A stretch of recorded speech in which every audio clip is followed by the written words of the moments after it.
Y ahora concluimos esta mesa con la exposición de Cristóbal Aljovín, que nos va a presentar un trabajo que se llama Ejército y Política, la Confederación Perú-Boliviana, 1836-1839. Bueno, antes de empezar, muchísimas gracias, Carmen, por la invitación y por la paciencia, por organizar y poder hablar hoy día y no mañana. Y a nuestro compañero también por la presentación y por organizar el evento, y al IEP. Bueno, el tema que me toca debatir es un tema que vengo trabajando hace 10 o 15 años, que es la Confederación Perú-Boliviana, y lo que quisiera hablar ahora es la relación entre el ejército, la confederación y la política. La Confederación Perú-Boliviana fue un régimen político que nació de una victoria militar, la batalla de Socabaya en el año 36, y terminó con otra batalla, la de Yungay, en el año 39. Los ejércitos de Bolivia y posteriormente los de la Confederación participaron en 4 guerras, una guerra civil peruana y 3 internacionales, una contra la Confederación Argentina y 2 contra la República de Chile, con un apoyo importante de oficiales peruanos. Como se sabe, la Confederación fue gobernada por Andrés de Santa Cruz en calidad de protector. A pesar de la situación casi constante de enfrentamiento bélico de la Confederación, Santa Cruz logró ejercer un fuerte control político durante el tiempo transcurrido entre la batalla de Socabaya. Hay un eco, ¿no? Sí, pero ¿Se escuchan bien? ¿Se escucha bien? Hasta la segunda expedición chilena en la mitad del 38, que culminó en la derrota de Yungay en el 39. En buena parte, el éxito del control político de Santa Cruz se debió al ejército. No cabe la menor duda de que el ejército fue un actor clave durante el periodo de la existencia de la Confederación Perú-Boliviana. Una de las características del ejército de la Confederación fue su eficiencia, con toda la disciplina del ejército adolecida de una gran debilidad institucional que estaba subordinada al culto de la imagen del general Santa Cruz.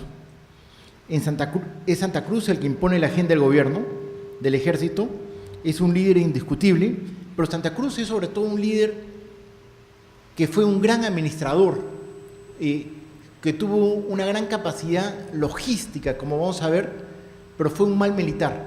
Entonces es una cosa paradójica, porque es un hombre que se sustenta en el ejército, que sus habilidades son administrativas y poco de militar, y en ese sentido se aleja muchísimo de Napoleón Bonaparte, que él admiró, que fue una de las grandes admiraciones de Santa Cruz. La ponencia va a estar basada en 3 temas. Uno es el tipo de régimen político de Santa Cruz, y vinculado con el ejército.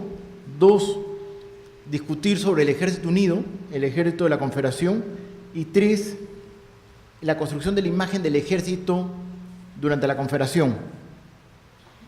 El ejército y el tipo de régimen.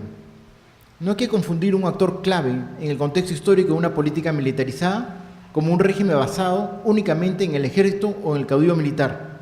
El régimen político de la Confederación debe caracterizarse como cívico-militar con una fuerte impronta de parte del ejército bajo el mando del protector, que además era comandante de las tropas.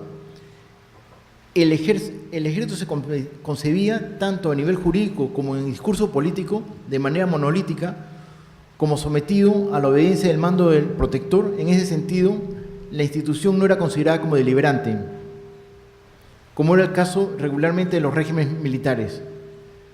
No hay que hacerse la idea, sin embargo, que la esfera de acción del Congreso fuera amplia. De hecho, el rol constitucional del Congreso estaba bastante restringido, lo cual se plasma en la propuesta constitucional del 37. Hay que insistir en esto, aunque la imagen proyectada y aún la práctica efectiva del régimen colocar al ejército como eje central de la política, considerar que el régimen de Santa Cruz era pretoriano sería una exageración. Para llegar a consagrarse como un gobierno pretoriano, debería el régimen de Santa Cruz haber puesto una columna vertebral de su poder en la fuerza militar, pero esto último es inexacto. Es un hecho innegable que puede confirmarse con distintas fuentes que la Confederación como proyecto político imaginario de futuro tuvo el apoyo extendido de la población en varios departamentos del sur del Perú, así como en buena parte de Bolivia, y que la posición crítica contra la unidad política que la Confederación representaba solo había calado en el norte de Perú y en partes de Bolivia como Chuquisaca.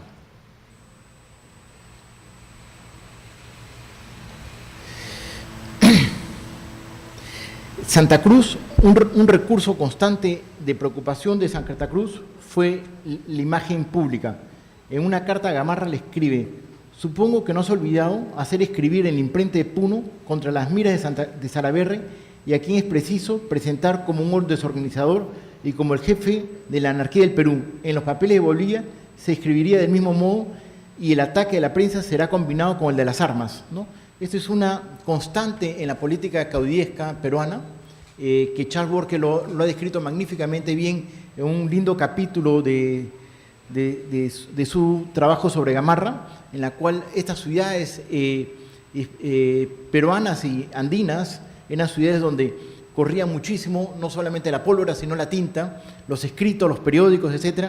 Y buena parte son combates en lograr la legitimidad política, ¿no?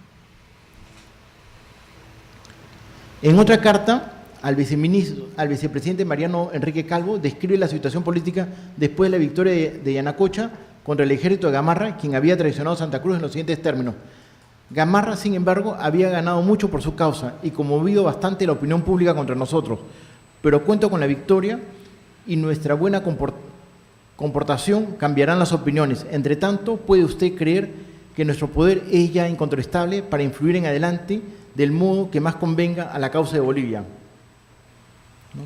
Entonces, lo que quiero decir aquí, cuando uno piensa en el régimen político de Santa Cruz y su vínculo con el ejército, que no es solamente un régimen basado en el poder del ejército, sino está también combinado en un juego con un Congreso amanatado, controlado, pero con un Congreso, con elecciones controladas y donde el juego del control de la opinión pública es fundamental. No solamente es el ejército, sino es una combinación de varias cosas a la vez, ¿no? Y con la cosa paradójica de que obviamente el ejército es fundamental en el caso de Santa Cruz, y Santa Cruz es un mal militar, ¿no? Lo que es un gran administrador. El Ejército Unido, ¿no?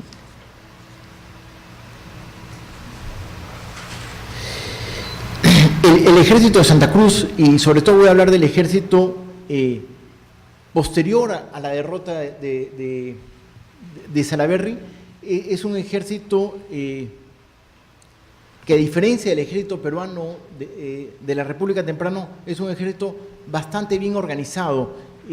Una cosa que se nota, por ejemplo, en Santa Cruz, desde un inicio, por ejemplo, en el 35, en el 36, que es un ejército que no hace pillaje, ¿no? Que las poblaciones no temen a su paso, que es una constante. Carmen, si recuerdo bien al inicio, cuando habló, mencionó cómo la gente temía también por el paso del ejército, la destrucción del ejército, pero la habilidad de Santa Cruz es que es un ejército, obviamente estoy hablando bajo estándares del siglo XIX, digamos, no dudo que haya haber pillaje, pero estoy hablando en relación con los otros ejércitos. Es un ejército bastante bien, está mantenido.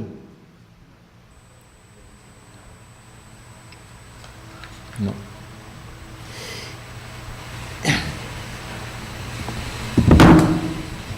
Un segundo elemento del ejército de Santa Cruz importante mencionar es el control político que ejerce Santa Cruz sobre los oficiales, ¿no? Si uno analiza el grupo de oficiales que apoya a Santa Cruz, es un grupo de oficiales extranjeros. Muchos de ellos son oficiales argentinos, chilenos, gran colombianos y europeos.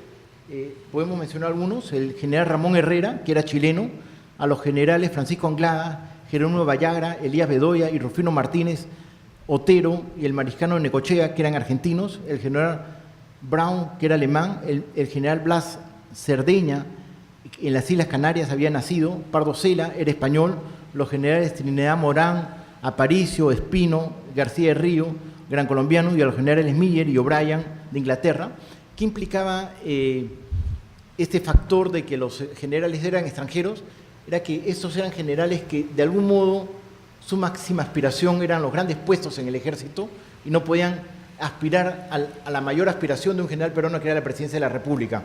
Entonces, una de las tácticas fundamentales de Santa Cruz, y no solamente de Santa Cruz, sino de muchísimos de estos caudillos, era confiarse muchísimo en estos generales extranjeros, y Santa Cruz no fue un hombre que puso en muchísimos los puestos claves a estos generales extranjeros.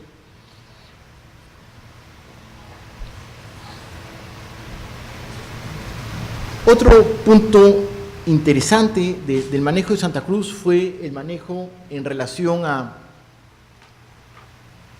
pago de la tropa, ¿no? El pago de la tropa, y eso es bien interesante, es múltiple. No solamente es que la tropa estaba pagada, mantenida, la alimentación, etcétera, sino que también ejercía un fuerte control.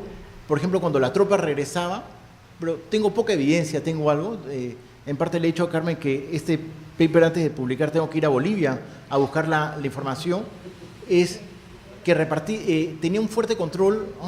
Como he dicho, la habilidad de Santa Cruz es una habilidad administrativa, lo que Santa Cruz logra controlar, que es algo casi imposible en la política del 19, es que alguien de la capital pueda controlar a los diferentes pueblos. Y tengo algo de evidencia de cómo Santa Cruz da órdenes de que cuando la tropa regrese se le entregue topos de tierras. Entonces, claro, es una tropa motivada materialmente, de vuelta digo, estándares del siglo XIX, estándares de otro tipo, ¿no? Del siglo XX, imagino que son mayores, aunque he visto que, por ejemplo, ahora en Argentina hay toda una discusión sobre los pagos de la gente que estuvo en las Malvinas, ¿no? Y que con la Kirchner ya no son simbólicos, sino fueron suculentos. Ninguno se hizo rico. Bueno, pero por lo menos pueden pagar el ómnibus, la luz, el teléfono. Y de eso se trata, ¿no? Cuando tú le das un topo, no le estás... pero no se están volviendo millonarios. Un topo, un pedazo de tierra. Una parcela, ¿no? Pero lo que implica, que es lo interesante, no es le entregue el topo, sino es que pueda lograr dar la orden y que sea obedecido. Eso es lo interesante. No es interesante, digamos, dar un topo, digamos, porque también da otras cosas, da medallas, da toda una serie de cosas simbólicas, pero es ese control, es el control logístico, pero es el control también a nivel local, ¿no? Y los datos que yo conseguí fueron no solamente de Bolivia, sino de Arequipa, ¿no? Del cañón de Colca, ¿no?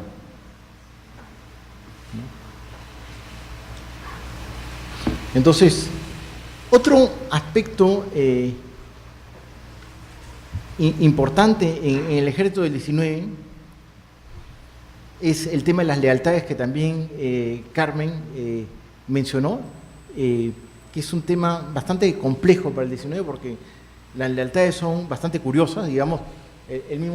Uno podría decir que Santa Cruz fue derrotado por los chilenos, pero también fue derrotado por sus propios aliados, la gente que él crió y los puso en el poder, ¿no?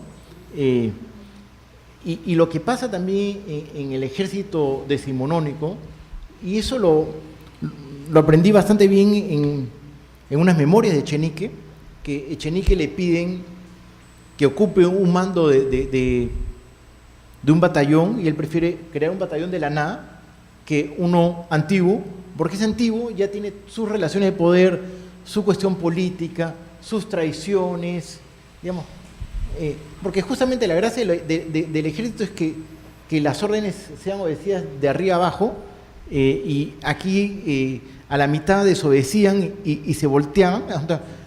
Vallerrestra murió así, y pasó muchísimos casos.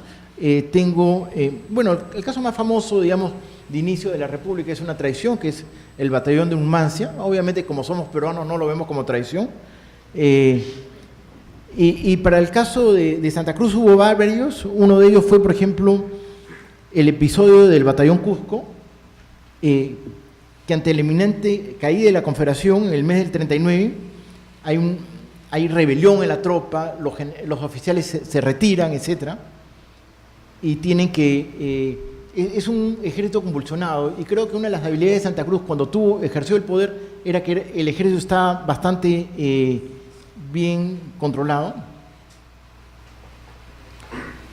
Un punto más que lo ha mencionado nuestra compañera es las tropas y montoneros, ¿no? El reclutamiento de tropas, y quisiera dar algunos números, y voy terminando rápido. En el cuartel general de Vique, Puno, las fuerzas de Santa Cruz sumaban 4.000 hombres, bien instruidos, armados y uniformados a inicio del 36, y las del general Salaverry 2.000.